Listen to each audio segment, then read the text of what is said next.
Papo de Psiquiatra, com Marcelo Branhas, Marcos Crossi e Pedro Rosa. Tudo o que você sempre quis saber e nunca teve para quem perguntar.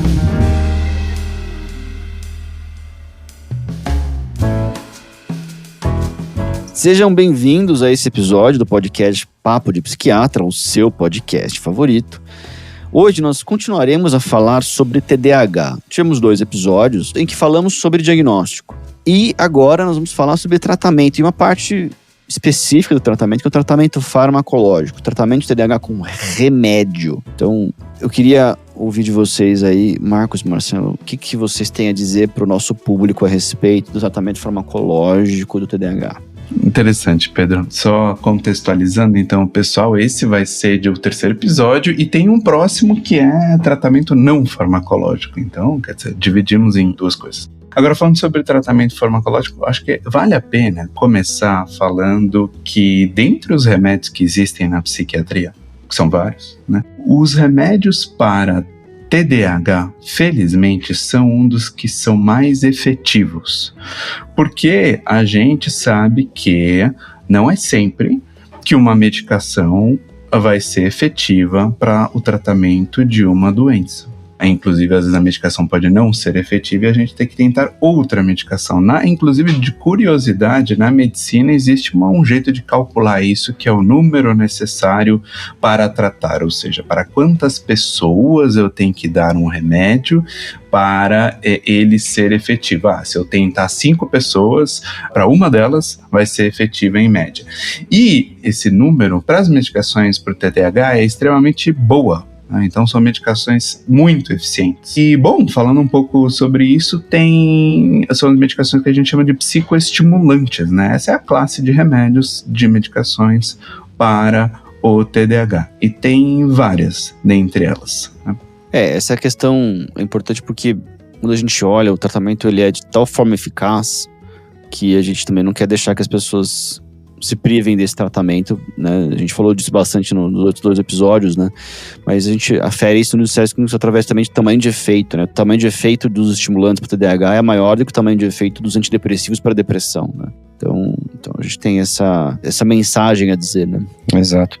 Então, como o Marcelo falou, né? Quer dizer, os estimulantes, eles são a primeira linha de tratamento farmacológico para quem tem transtorno de déficit de atenção e hiperatividade. E, de forma geral, ele vai ser considerado no tratamento de pessoas com TDAH, tanto na infância e adolescência, quanto na idade adulta, né? Claro que, assim, crianças muito pequenas, né, abaixo de 5 anos, ainda existe, assim, talvez uma questão de iniciar, eventualmente, com tratamentos não farmacológicos, daí, em seguida, eventualmente, iniciar um tratamento como estimulante. Enfim, existem estudos novos surgindo aí nesse campo. Mas, de forma geral, os estimulantes, assim, por esse tamanho de efeito, como eles falaram, vão ser a primeira linha. E existem alguns tipos de psicoestimulantes. Então, um tipo, provavelmente o mais prescrito aqui no Brasil, é o metilfenidato, né? Existem, enfim, nomes que são os nomes comerciais, né? Tem o metilfenidato de liberação imediata, né? Que é a famosa Ritalina. Acho que é importante falar porque as pessoas geralmente conhecem por este nome de Ritalina.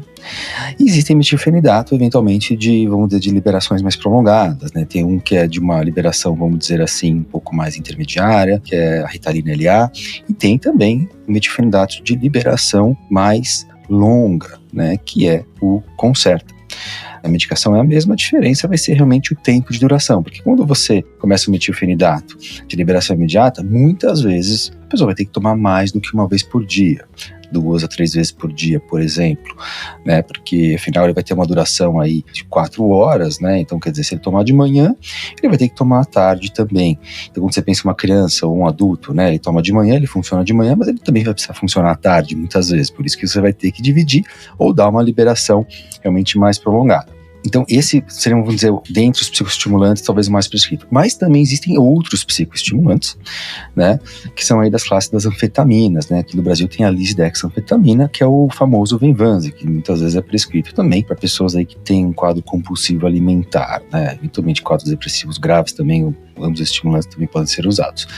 E que também pode ser aí um tratamento efetivo para o TDAH, tanto aí na adolescência, quanto infância e adolescência, quanto em idade adulta, né? O guideline vai depender, às vezes tem gente que prefere começar com o metilfenidato, se não funcionar, eventualmente pode ir para um outro estimulante. Existem alguns outros estimulantes em outros países também que não tem aqui no Brasil, né?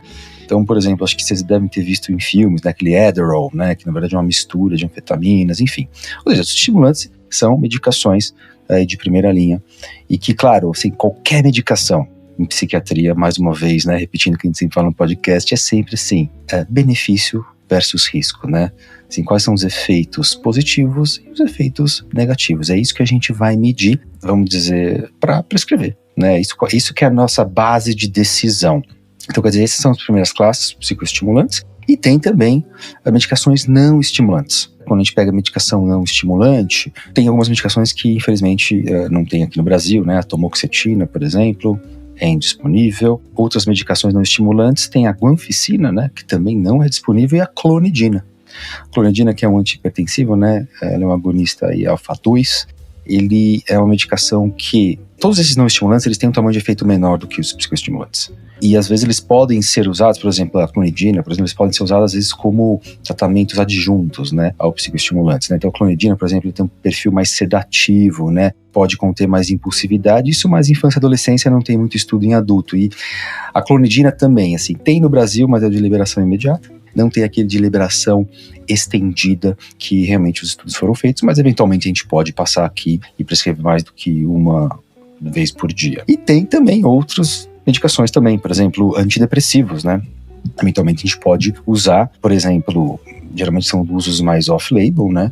Então, por exemplo, a bupropiona, né, que é uma medicação que pode ser usada para depressão, ela pode ser usada também para cessação de tabagismo, alguns antidepressivos tricíclicos, né, por exemplo, a nortriptilina e o modafinil também. Mas enfim, essas medicações aí realmente têm menos estudos. De forma geral é isso, né? Assim, agora, claro que a gente tem que considerar os riscos, benefícios de todas essas medicações, tamanho de resposta, enfim, pode ser um assunto complexo. A gente tem uma preferência por usar, claro, como o Cross falou, como o Marcos falou, os estimulantes, né, o metilfenidato, nas suas formas ou Venvance, eles têm um tamanho de efeito melhor, eles são as opções de primeira linha, e eles são remédios que são, em geral, bem tolerados, né, ainda que, como até eu já mencionou no primeiro episódio dessa série de TDAH, eles podem gerar ansiedade, eles podem gerar insônia, eles podem gerar uma redução de apetite, o que não necessariamente é bom, às vezes não é o que a gente quer. Algumas pessoas têm uma irritabilidade maior, né? Então são todos sintomas que a pessoa precisa ficar atenta. E uma questão importante dessas medicações é que, ao contrário de outros fármacos, como antidepressivos, estabilizadores de humor e antipsicóticos, o efeito desses remédios não demora vários dias a semanas. O efeito, ele é um efeito, para muitos pacientes, absolutamente imediato. Então, no dia que o paciente toma, ele sente uma diferença muito consistente. Assim como no dia que o paciente não toma, ele já percebe uma diferença muito consistente também. E isso, para alguns pacientes, começa a surgir a ideia de que talvez possa usar doses além das prescritas, ou doses adicionais, porque a pessoa muitas vezes ela espera dela mesma um desempenho talvez sobre-humano, e isso deve ser evitado, né? Então a pessoa deve usar a dose prescrita, e além de usar a medicação, e isso claro que seria o nosso próximo episódio, mas a pessoa lançar mão de uma série de estratégias não farmacológicas para potencializar o uso da medicação, e para que a medicação ela sirva, digamos assim, como um corrimão para a pessoa assimilar habilidades e hábitos saudáveis que, pelo TDAH, infelizmente, ela tende a não ter conseguido fazer ao longo do seu desenvolvimento. Quer dizer, hábitos de atenção, hábitos de estudo, hábitos de reflexão, em contraste com impulsividade, atos de procrastinar, atos de não procrastinar tarefas difíceis, atos de adiar situações prazerosas imediatas, em prol de ganhos maiores, de objetivos maiores, em prol de valores que a pessoa conhece os próprios. A construção de uma autoestima a respeito da própria produtividade, são todas as expectativas que a gente tem com a medicação, mas que tendem a não ser alcançadas quando o indivíduo confia única e exclusivamente na medicação. Ela usa o remédio somente como um quebra-galho na hora.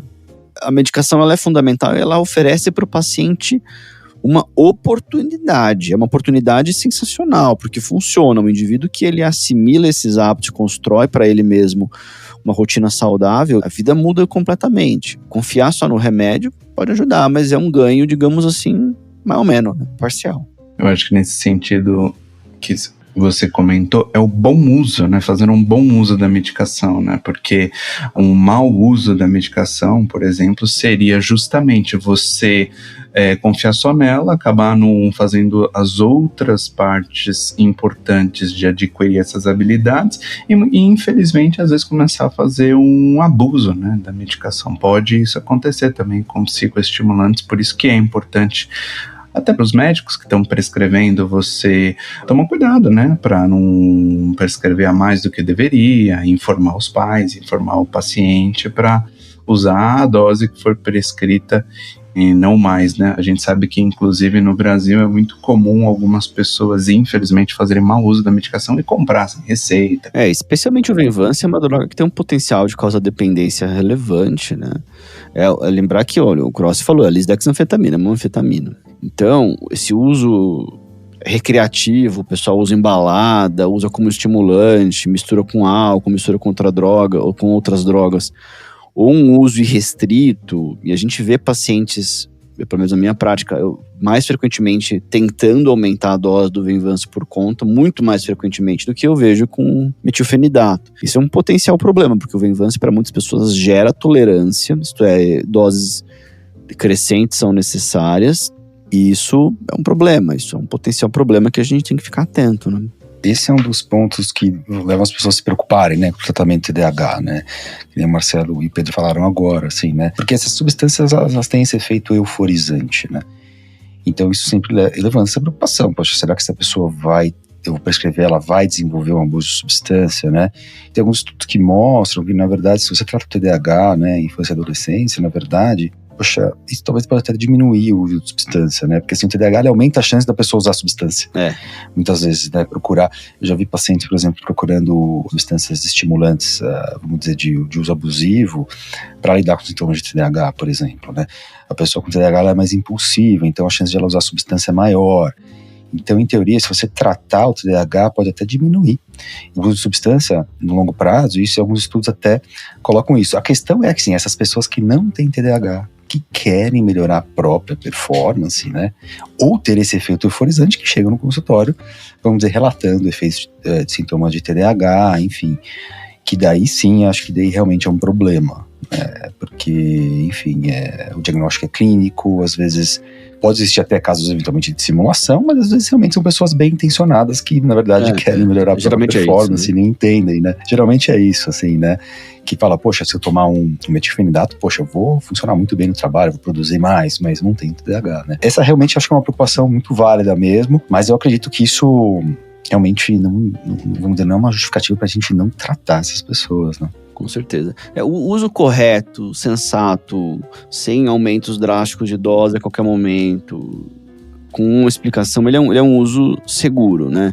A questão é, muitas vezes, quando a pessoa faz um uso por conta, principalmente o uso do Venvance, na minha opinião, né? Quando tem um uso errático, ou às vezes na mão de profissionais que tendem a não ter nenhum pudor de usar doses excessivas, ou que iniciam, às vezes, um tratamento com uma dose super alta, de maneira absolutamente desnecessária. E eu acho que é importante colocar, no final do último episódio, acho que o Marcelo deu uma descrição bem abrangente dos impactos negativos que o TDAH pode ter, né? Interpessoal, de consolidação de vínculos, de, inclusive, aumento de taxa de divórcios. O paciente TDAH ele tem um aumento de mortalidade geral, isso se deve em grande parte por acidentes, né?